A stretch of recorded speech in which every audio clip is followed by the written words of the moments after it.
it's an F1.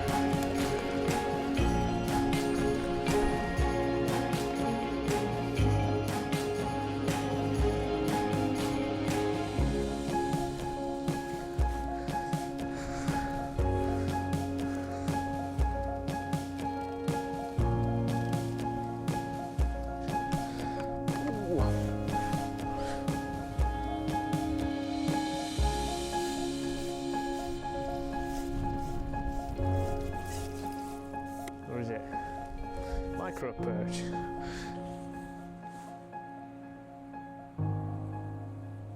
Hey up and welcome to another episode of Last Cast, or if you join us from episode 2 or episode 1 of this little trilogy of the Match Scenario series, then welcome back.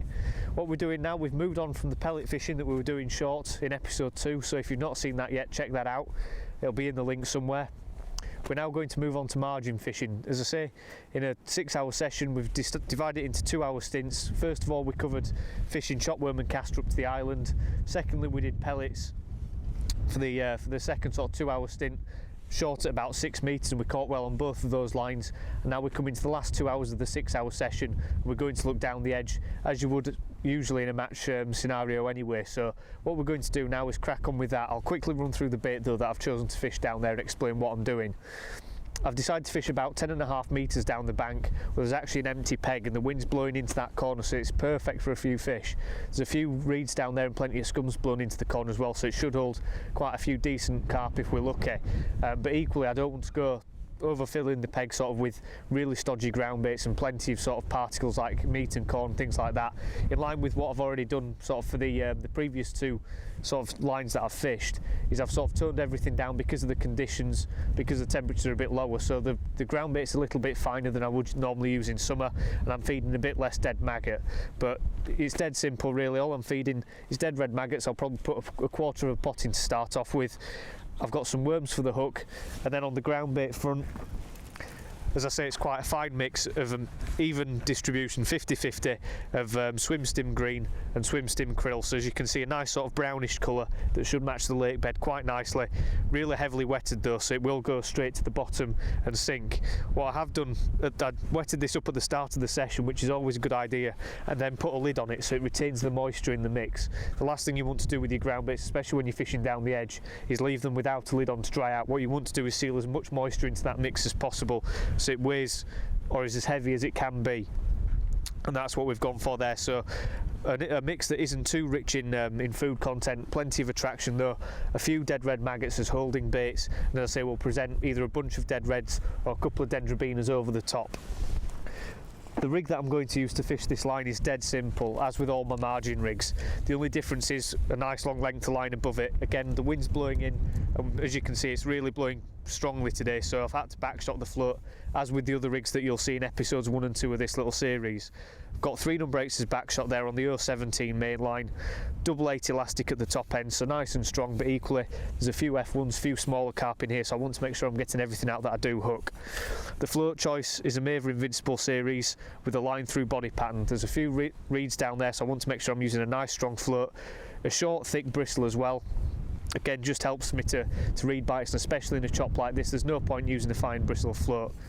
I'm using the 414s in what would seem probably like 2.5 foot water. It might seem a bit heavy, but again, with the wind battering into that corner, I want the rig to be really nice and stable. So in line with that, I've got a nice spread bulk there of number 9s, as you can see. Not a deep area of the peg, but somewhere that should hold a few fish. But that's that spread bulk there, not quite as positive as a bulk just above the hook length, so a bit of finesse in case we are hooking F1s, but equally nice and stable to keep the rig steady. The rig I've got set probably about 2.5 inches over depth down there, and I'm going to be dragging the bait up the shelf to make sure the fish can't get in behind the shot and the rig. That stops you foul hooking fish. The tighter you can get to the bank, the better, because the fish can't get behind the line then, and it stops you foul hooking them. So as I say, that comes down then to a 6-inch hook length, and that's 015 reflow power again, down to a size 16 Kamasan animal hook. A hook that I use for pretty much all my margin fishing, up to a size 12, which you'll see me use in summer. But I'm using a size 16 just so I can use, say, smaller bunches of maggots, half a worm, things like that. If I need to, I've got some size 12s and 14s tied up to 017 and 019 should I need to go up to that, but again I wouldn't expect to, because it's a fairly open margin where I'm fishing. So as I say, we'll get a couple of pots of ground bait down there, try and create a bit of noise, make sure it draws the fish like you would do sort of when you're packing up and chucking your bait in at the end of the session. That's what we're trying to create, and that should draw the fish in, and hopefully we'll have a good last hour and a half, 2 hours, and really bump the weight up in the keep net, and we should be well above the 45-pound target by then. So as I say, we'll get some bait in the peg now and start fishing. So the first pot of ground bait I'm going to put in, as you can see, I've patted that down on top of the cup fairly firmly there, just to make sure it does go straight to the bottom, sort of more as a lump. I don't want it getting kicked up by the chop. When it's flat calm, it's much easier to just put it in completely loose, but when it's like this, I like to compact it just enough, as you can see, so it doesn't quite fall out the pot. So this is going to be the first pot of 2 that I'll put down there. Just shipping out to the end of the 10.5 metre section, and then just getting nice and tight to the banking there, taking my time because of the gusts of wind. Just going to put that bait in like so. You can see it goes in a nice block and starts to break up.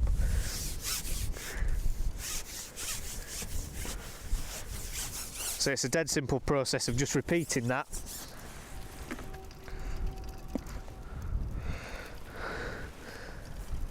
Again, in summer I'd probably put 4, 5, even 6 of these in, but this time of year I'm just looking to try and get a quick response from the fish. Again, what I will do once I've fed this, I'll give it a couple of minutes to settle, because I don't want to catch the first fish that go into that feed area. And obviously in a match I'd like to usually leave this 15, 20, maybe even 25 minutes before going on it after feeding. You can see there, that one's gone in nicely. But by feeding it like that, it'll break up on its way down to the bottom, so it'll get through the surface tension nice and quick. But rather than feeding like a ball of ground bait, which will roll down the slope, that won't. It'll go down, break up and create a nice carpet. Then all I'm putting over the top is just a pinch of dead maggots, not much feed at all. Again, just trying to draw the odd fish into the peg. Then once I've done this, I'll actually cup some water in over the top. Again, similar kind of principle to what you'll do when you're feeding 6mm pellets shallow and slapping the rig, is you're creating noise and imitating feed being put into the peg, but without actually introducing anything. So that's the dead maggots going in there. You can see they make a nice little plop as they go in. Then I'm just going to cup some water, just to create a bit of noise and spark a bit of an attraction in the peg. On some lakes they don't allow you to do this, but again, it can be a useful little tool to add, especially when you don't plan on introducing a really large quantity of bait into the peg. So that's my margin line fed now. So what I'll do is just give it 5 or 10 minutes to settle before I do go on it, and I'll probably start off with half a worm and just see what response I get, whether there's a few silverfish there or whether it's going to be carp and barbel. That way I can dictate what size hook I use, and equally the size of hook bait as well. So we'll let it settle for a couple of minutes, and then soon we'll get a rig over that and see if anything's turned up. Right, so like I said there, I've let that edge line rest for a couple of minutes, 5 or 10 more like. Well, I've been having a quick go on the couple of the other lines, picking up a couple more fish. Again, just keep ticking over, adding weight to the net. And that just gives that line a chance to settle. I'm going to go down there initially with just 2 live red maggots on the hook, just to give myself an idea of what's in the peg. Again, if there's lots of silverfish down there, then it gives me an idea that I might have to refeed or look to use bigger hook baits, but a couple of live maggots just to attract the attention of any fish that are down there quite quickly. And again, just sort of give me a bit of a reading as to what's settled over the ground bait. So I'm going to be really careful with this to lay the rig sort of into the shelf a little bit, but equally trying not to lay it across a fish's back, because that's when you're going to foul hook fish quite often.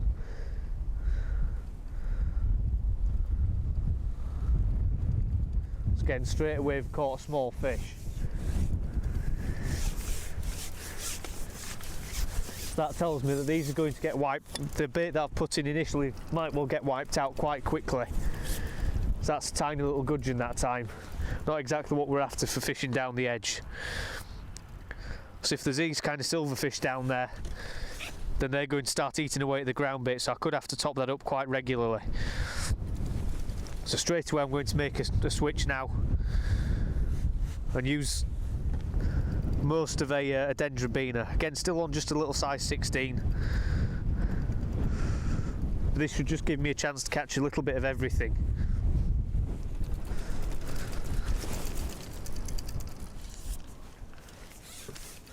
So again, one thing that I will do before I forget is actually stun the worm on the surface. Just give it a couple of slaps onto the top of the water and you see it pretty much stuns the worm. What that stops it doing is doubling over the hook point. And also it seems to detract from the attention of smaller fish in a similar way that when you're using dead maggots as opposed to live maggots, you don't get quite as many small fish, or you don't get pestered as much. So again, exactly the same principle. Just getting that rig into the peg, then using the back shot by holding the pole to the near side of the float, nearer to the bank. Those back shot are going to pull that float into the banking that little bit more. Just a little indication there straight away. And those 3 number 8s, not only do they counteract the wind, but it means that that float's actually going to be pulled into the banking and held tight by those 3 number 8s, as you might be able to see.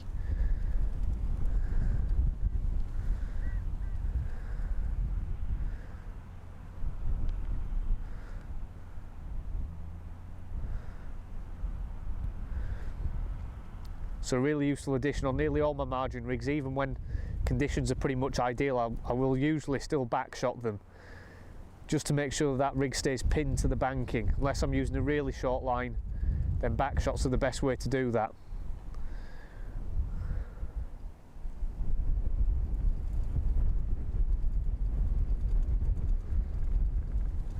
Again, and then it's just a case of waiting for a bite. The last thing you want to be doing with a decent sized hook bait like this is lifting and dropping and moving the rig around. What you're waiting for is a fish to start hoovering up, then nail the larger hook bait.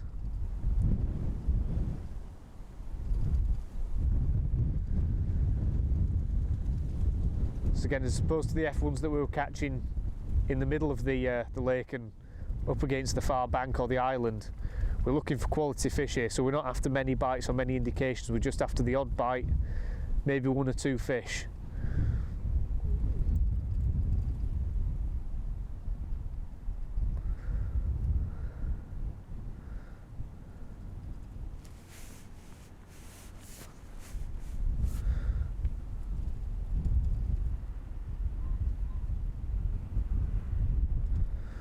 So again, just going to reset that rig, because there are some sort of flattened reeds there and I don't want the hook bait to be masked by them. So every so often I'm just going to reset the rig, get it back into position. That seems to have settled a lot better there.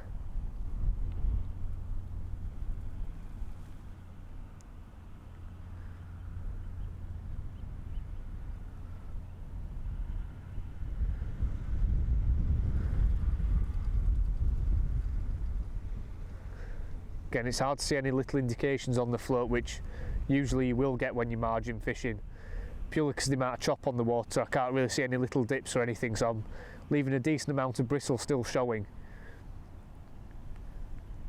just to make sure that I'm not striking sort of needlessly.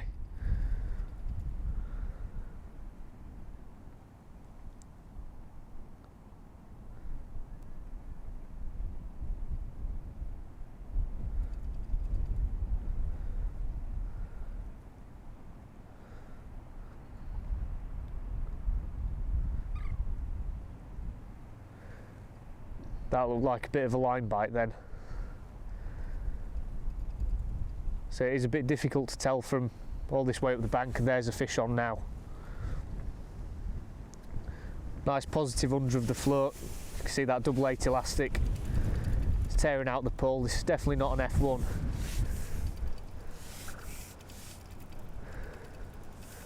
So that a really good response on that ground bait. Just keeping the pole tip nice and low, being really careful. Again, it's easier said than done when there's this much wind on the lake.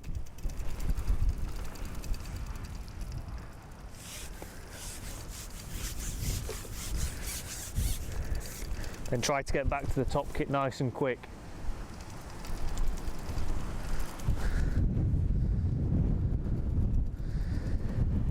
See, not entirely sure what this is yet. There's a few barbel in here and equally a few decent carp.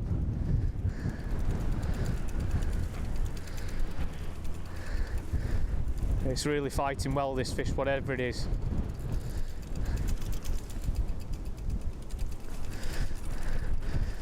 As you can see, I like to use double 80 elastic, especially for this style of fishing, just because it gives you the option of catching small fish, but equally you can land really good fish too. I've had carp on the canal on double 80 elastic out to sort of 15 pound.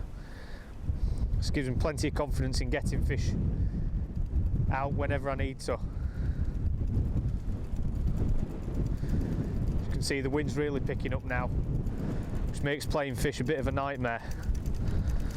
It looks like a nice carp, this. And these are the fish that we're after down the edge. Again, if this was a proper match, rather than just sort of the match scenario today, these are sort of your match-winning fish. You'd be ticking over through the mid part of the day and the early part, catching whatever you can, sort of the F1s and things like that. And these bigger fish, or it could be a barbel actually.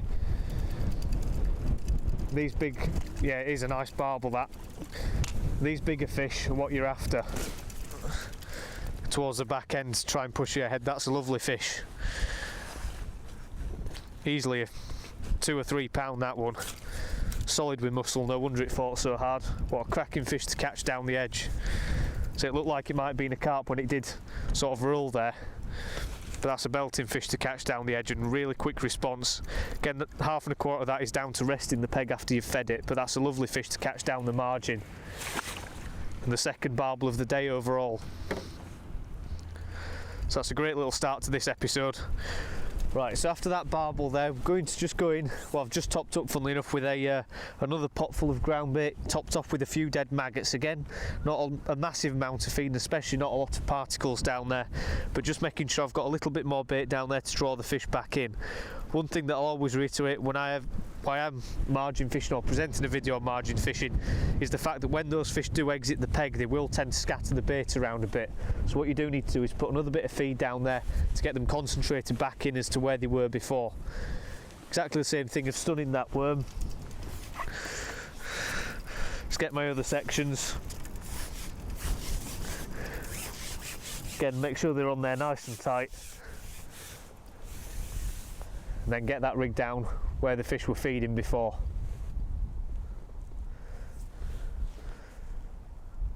Again, just being really careful to lower that rig in. The last thing I want to do is put it across the fish's back. That looked like it went straight away there. So again, just repeat the process, nice and steady,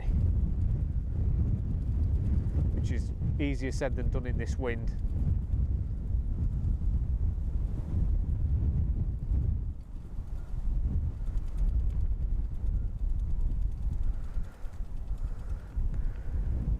I'm just having to set my time because of the wind. It's quite hard to get this float presented properly against the banking.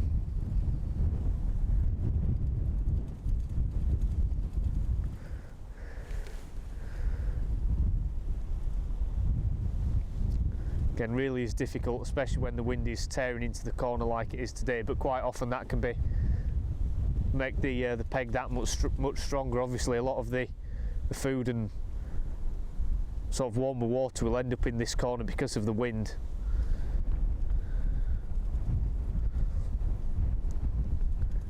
Just makes the fishing that bit more challenging, to say the least. Certainly when it comes to presenting a rig close to the bank like we are trying to do here.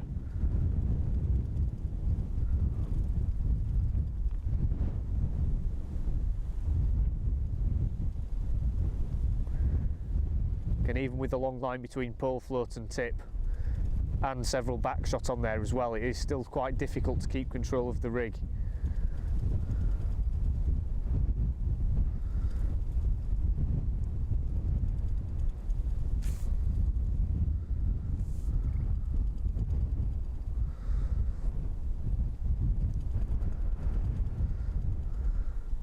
As I said, we're only looking for 5 or 6 fish down the edge really.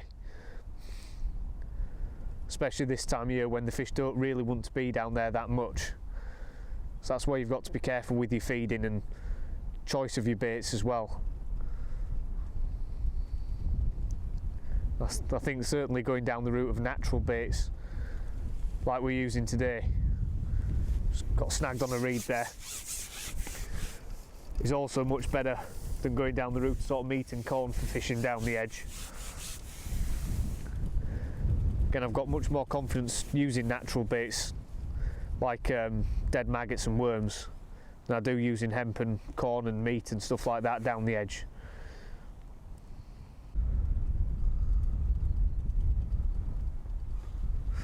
Right, and there's another fish on from down the edge, almost straight away when I've lowered that rig in. Not sure what it is yet, but it doesn't feel quite as big as the last fish that I did hook and lose. But again, just taking my time with it. Just on a section of worm again, this one, but went straight away as soon as I presented that rig into the peg. It's another one of these F1s. They're even down this edge line as well, so clearly this corner of the lake's absolutely solid with them. Another nice little fish. Again, getting popped in the net. What I'm going to do, because we've caught that fish really quickly there, is go back out there with the same hook bait on. Again, that bit of worm's fine to go for another fish.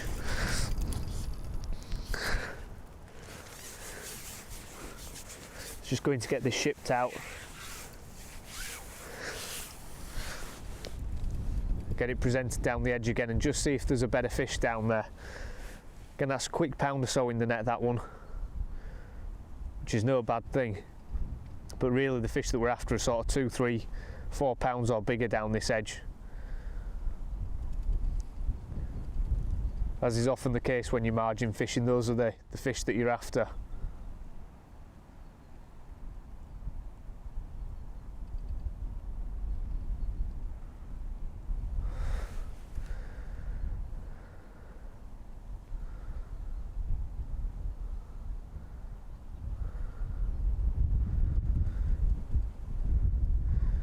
Again, it's proving really difficult to keep this rig under control in the wind that's now turned to face right into this bank. There's a fish on now. That one's pretty much had the pole out of my hands there. Shows just how hectic this margin sport can be. That took absolutely no time at all. Even with the rig sort of being flailed about in the air a little bit, because I've got a couple of inches of line on the deck, that fish has had enough time to see that bait stationary and have a go at it. It could well be another barbel, this.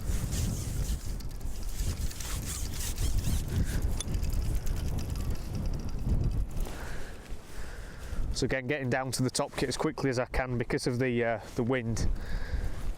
I can take a nice bit of elastic, try and work out what this is that we've hooked into here. Actually, it looks like an F1 that might have foul hooked itself. And it has, not ideal. Again, that's the risk that happens when you've got a lack of control over the rig. So you just nicked the hook out of him. He's only very lightly hooked there. Another little fish getting popped in the net. Shows just how many fish are down there. So what I'm going to do is have a refeed. Again, we're not really after these F1s if we can avoid them down the edge. We're looking for slightly bigger stamp fish. So what I'm going to do again is get a pot full of ground bait, because there's plenty of fish down there, so they are going through it. Give it a nice little bit of compression. Then pop a few more dead maggots on top this time. Again, sort of just press those into the ground bait, and those should stay there quite nicely while I do ship out.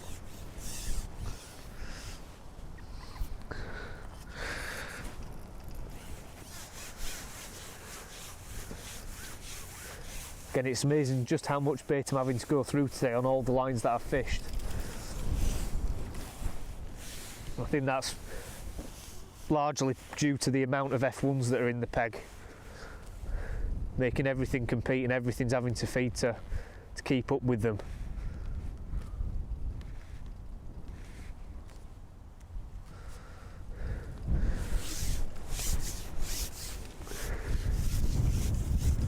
Again, you'll see in parts 1 and 2 of today's this session today, or the trilogy of videos that we'll be bringing out that cover today's session.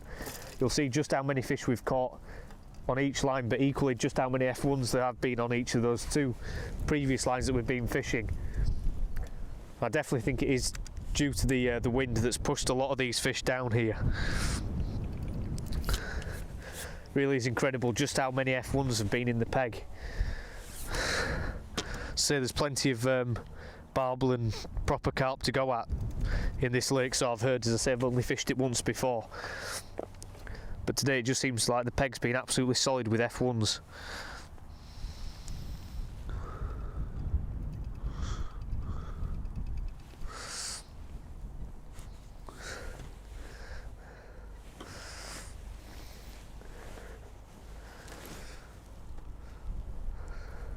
So again, just going to go and fish out there with a full dendrobina again. Just going to move one of the back shots up the rig, just to make sure the float's got a little bit more buoyancy, being there's quite a serious sort of chop on the water in that corner.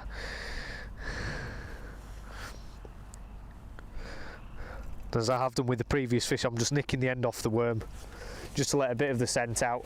Again, just stunning that worm on the surface, so it doesn't mask the hook point when I do encounter a fish.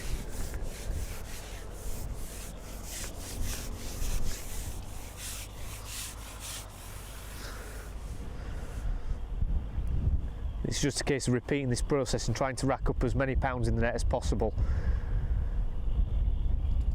Just letting that rig settle towards the banking, letting the shot swing underneath the float and then just lowering it in. I've been able to get that rig in a bit better that time than I have done on the previous 2 attempts. So that last one unfortunately resulting in a foul hooked fish.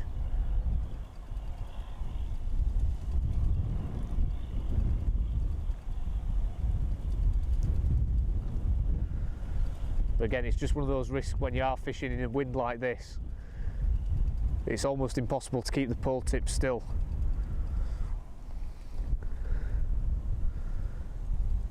And every so often that's going to result in you accidentally lifting the float into a fish's fin. You can see there the wind's just really picking up the float, and that was another fish that was possibly foul hooked there. No, he's just nicked the worm, so he was fairly hooked.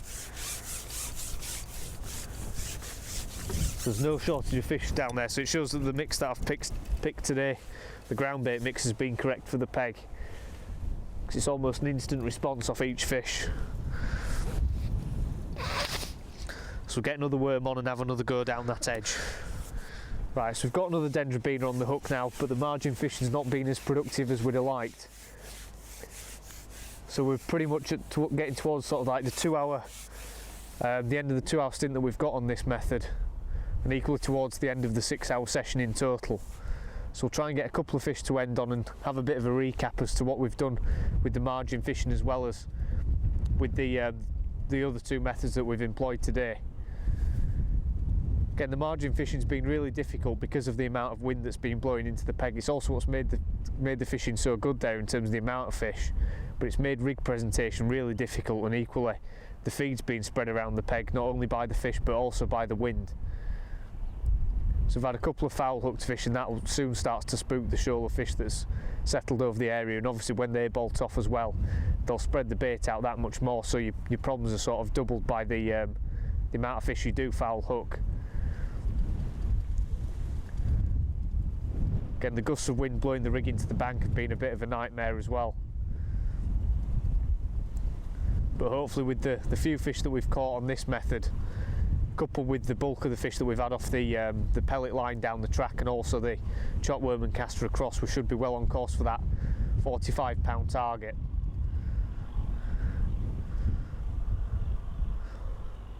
So again, just keep an eye on that float because it is really choppy in that area of the peg. Just hopefully we can nick one last fish off this line before we call it a day and have a weigh in and see if we've achieved our target of 45 pounds.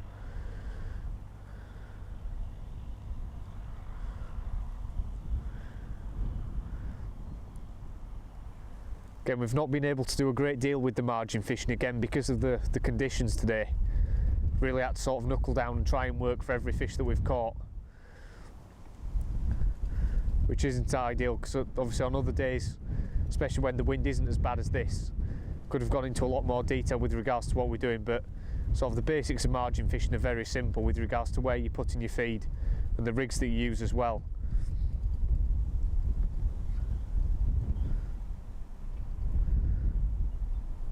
So just see if we can catch one more fish.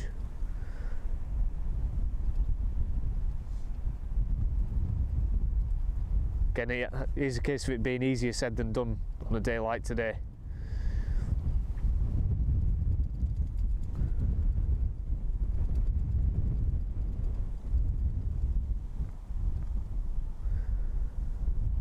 Just trying to hold that rig as steady as I possibly can as well. Again, I think no matter how much I've backshotted the rigs today, it's been really difficult, just because of the sheer amount of movement that there's been on the pole with the amount of wind that we've had.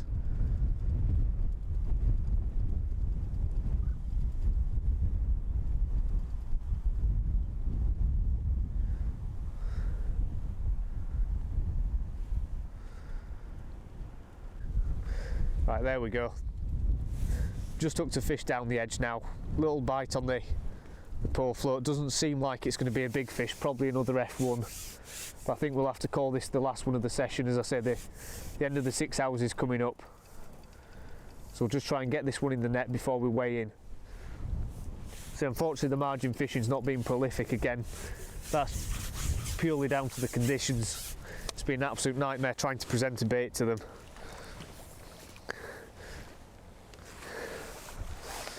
There we go, that's the last fish of the session. So actually as a change, that's a nice hide. First one of the day, that. Lovely little fish, and again, another different species caught. That's the first hide I've had out of here, and that's a cracking fish. As you can see, lovely one to catch, and we'll end the day on that. Get him popped in the net, and as I say, we'll weigh in now and see whether we've achieved our 45-pound target for the 6-hour session. So there we go, we've just weighed in our net there. That's 64 pound of F1s, a few skimmers, a few carp, and a sort of mixed bag with the odd hide in there as well. So we've had a cracking day's fishing, plenty of F1 ghost carp, and it just seems that the wind really has pushed those fish into this corner. Mainly F1s, as I say, today, but that's a cracking net of fishing, 6 hours fishing, and well over the 45-pound target that we set ourselves today. So it's a fantastic day's fishing. Don't forget to subscribe, and as always, hopefully you've learnt a few things, and we'll catch you on that next episode.